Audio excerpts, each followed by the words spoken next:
you tell yourself that I want to change. But instead of actually doing that, you blame everything around you. Oh, it's my environment. Oh, I'm just not motivated enough. Oh, I'm just not good enough. Oh, I keep getting distracted. Yada, yada, yada, right? Well, I'd say I hate to break it to you, but I don't. Because it's not any of those things. Actually, you're just a low agency person. My friend, you are simply low agency. Now, what exactly do I mean when I say that? That's actually a great question. So, to explain, I'll give you a little bit of a scenario. I'm sure you've heard this question before. Let's imagine we have a glass of water. And within this glass, it's at the halfway point. Now, is the glass half full or is it half empty? I'll give you a second to think about it. Good. And you probably said half full. You're like, oh yeah, this is the answer he's looking for. Obviously, the glass is half full. Actually, you're wrong. The glass isn't half full. The glass isn't half empty either. Actually, that's something that a low agency person would answer. Oh, the glass is half full. That's it. It was half full. No, actually, the glass is completely full. Or, it's as full as you would like it to be. Because what a high agency person would do, they would simply take the cup, go to the nearest tap, and they would fill it up. Right? Just turn on that tap. Oh, wow. It's water. Beautiful. Right? A high agency person would simply fill the glass and drink as much water as they want. Right? But, again, like low agency is kind of stuck within that box. Right? Stuck here. Stuck with all the things around you. Right? Not necessarily going outside of that, right? Being controlled, limiting yourself to, I can't do this because of my environment. I just can't do it. Oh, I can't stay productive. I can't achieve my goals. I can't overcome my distractions, right? A low agency person is somebody who makes excuses. Is somebody who sees a problem and they think about the problem rather than thinking about the solutions, right? You see that, I want to change. I don't know how to change. I can't do it because of this. I can't do it because of that. Whereas a high agency person sees the problem. I want to change. Okay, how am I going to change? I could try this. Oh, that didn't work. I'm going to try that. Oh, that didn't work. Now I'm going to try this. And they keep testing solutions. They keep doing different things until they get what they want, which is that change, which is that growth, which is that success that you are seeking. But how exactly does one get to that point? How exactly does somebody become a high agency individual? Well, I'm actually so very glad you asked that. It's actually a beautiful question you just posed there.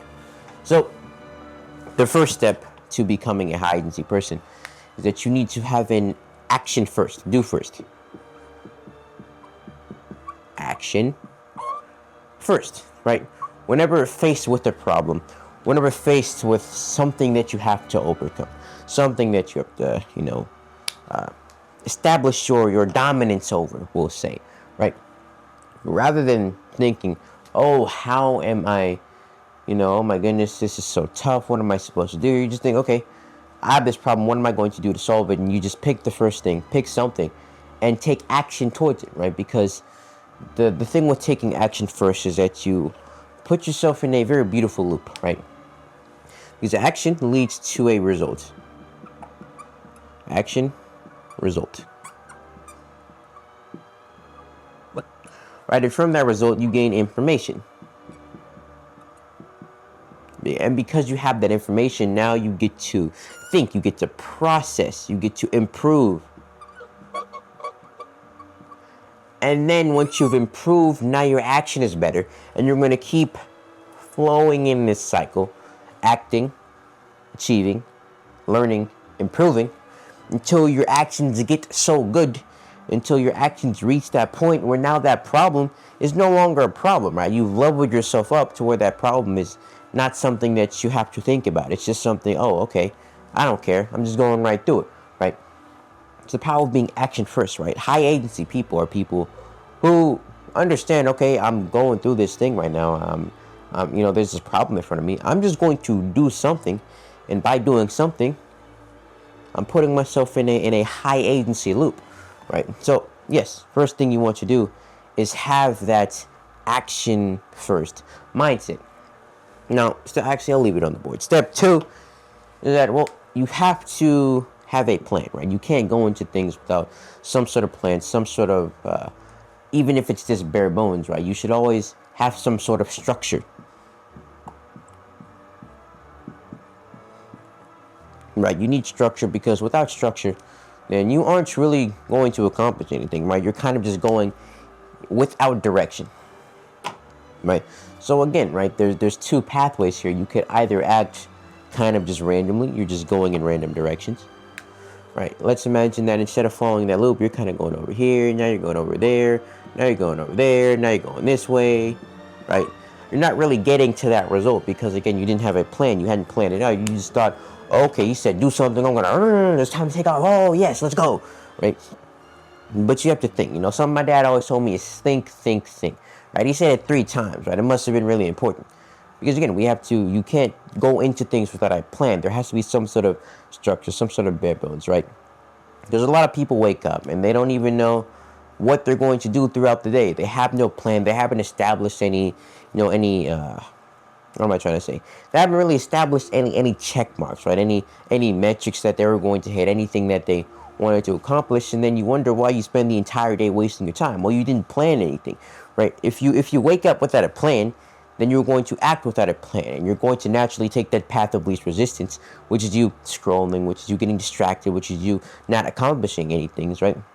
The actions of a low agency person, because you woke up without a plan. So at the very least, every single morning, you should have 3 things that you want to accomplish for that day. Whether they're physical, mental, educational, right? Whatever the case is, you need at the very least 1 to 3 things, preferably 3, right? 3 main things that you're going to do throughout that day that are going to move that lever forward to you accomplishing your goals. And it doesn't have to be complicated either. Wake up, open a notes app. Okay, today I'm going to read, 50 pages of this textbook. I'm going to get some work done on my business. I'm going to hit the gym. I get all those 3 things done. Great. I had a good day, right? But at least your day needs some sort of structure. Otherwise, you're going to wake up. You're going to see your phone. Oh, it's right next to my desk. I actually didn't plan anything. So let me scroll. Then you realize, wait a second. Didn't I have goals to achieve? Wasn't I trying to accomplish things? You're going to look at the clock and you're like, wow, 5 hours have gone by. My day is over. And then you're just not going to do anything for the rest of the day, right? Because you woke up without a plan. So your day carried on without a plan. Wow, big whoop. Surprising. It's crazy. I know. Last, right? The most important thing of a high agency individual, ultimately all 3 of these things are important, but something very important is that you need to be an input focused person. Right? You need to understand that inputs are the only thing that you can control. Right? Outputs are a lot more out of our control, right? You can carry out the actions, but that does not mean you're going to get that desired result at that instant. Say, for instance, you go out, I'll give an example, right? Okay, let's say you go out and ask 100 people for $100, right? And you're like, okay, hey, can I get $100?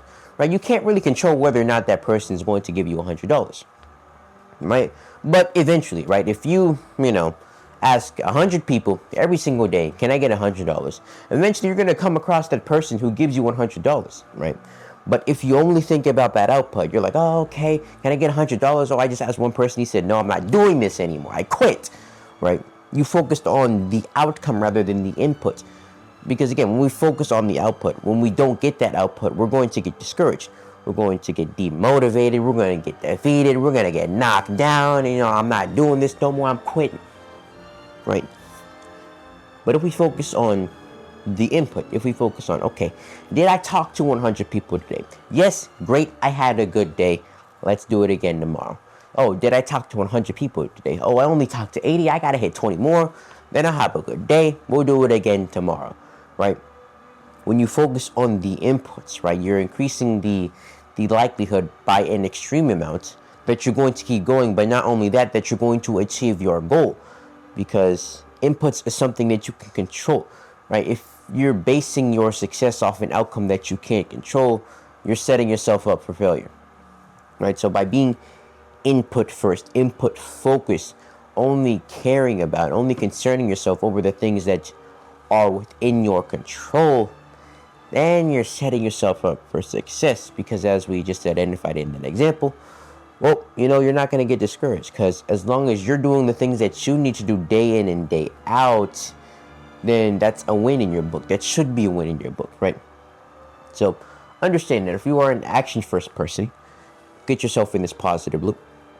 If you go into everything with some sort of structure, some sort of plan, whether that be your day, whether that be the focus work block that you're about to take on, and if you focus on the inputs, did I accomplish the task? Did I check off the boxes? Did I hit those metrics that I set for myself?